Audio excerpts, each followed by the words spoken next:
good day. We are doing our Bible reading from the book of Isaiah, the second chapter. The word that Isaiah, the son of Amos, saw concerning Judah and Jerusalem. And it shall come to pass in the last days that the mountain of the Lord's house shall be established in the top of the mountains, and shall be exalted above the hills, and all nations shall flow unto it. And many people shall go and say, Come ye, and let us go up to the mountain of the Lord, to the house of the God of Jacob, and he will teach us of his ways, and we will walk in his paths. For out of Zion shall go forth the law and the word of the Lord from Jerusalem. And he shall judge among the nations, and shall rebuke many people, and they shall beat their swords into plowshares, and their spears into pruning hooks. Nation shall not lift up sword against nation, neither shall they learn war any more. O house of Jacob, come ye, and let us walk in the light of the Lord. Therefore, thou hast forsaken thy people, the house of Jacob, because they be replenished from the east, and are soothsayers like the Philistines, and they please themselves in the children of strangers. Their land also is full of silver and gold, neither is there any end of their treasures. Their land is also full of horses, neither is there any end of their chariots.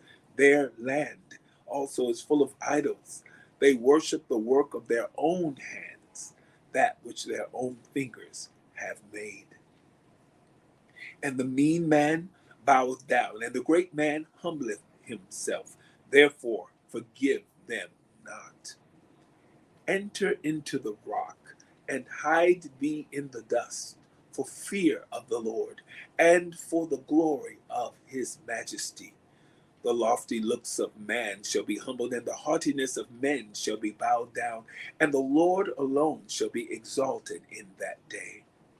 For the day of the Lord of hosts shall be upon every one that is proud and lofty, and upon every one that is lifted up, and he shall be brought low, and upon all the cedars of Lebanon that are high and lifted up, and upon all the oaks of Bashan, and upon all the high mountains, and upon all the hills that are lifted up, and upon every high tower, and upon every fenced wall, and upon all the ships of Tarshish, and upon all pleasant pictures. And the loftiness of man shall be bowed down, and the haughtiness of men shall be made low, and the Lord alone shall be exalted in that day.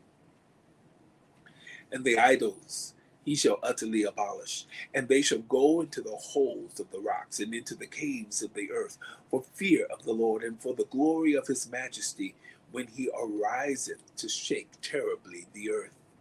In that day a man shall cast his idols of silver and his idols of gold, which they made each one for himself to worship, to the moles and to the bats, to go into the clefts of the rocks, and into the tops of the ragged rocks, for the fear of the Lord, and for the glory of his majesty, when he ariseth to shake terribly the earth.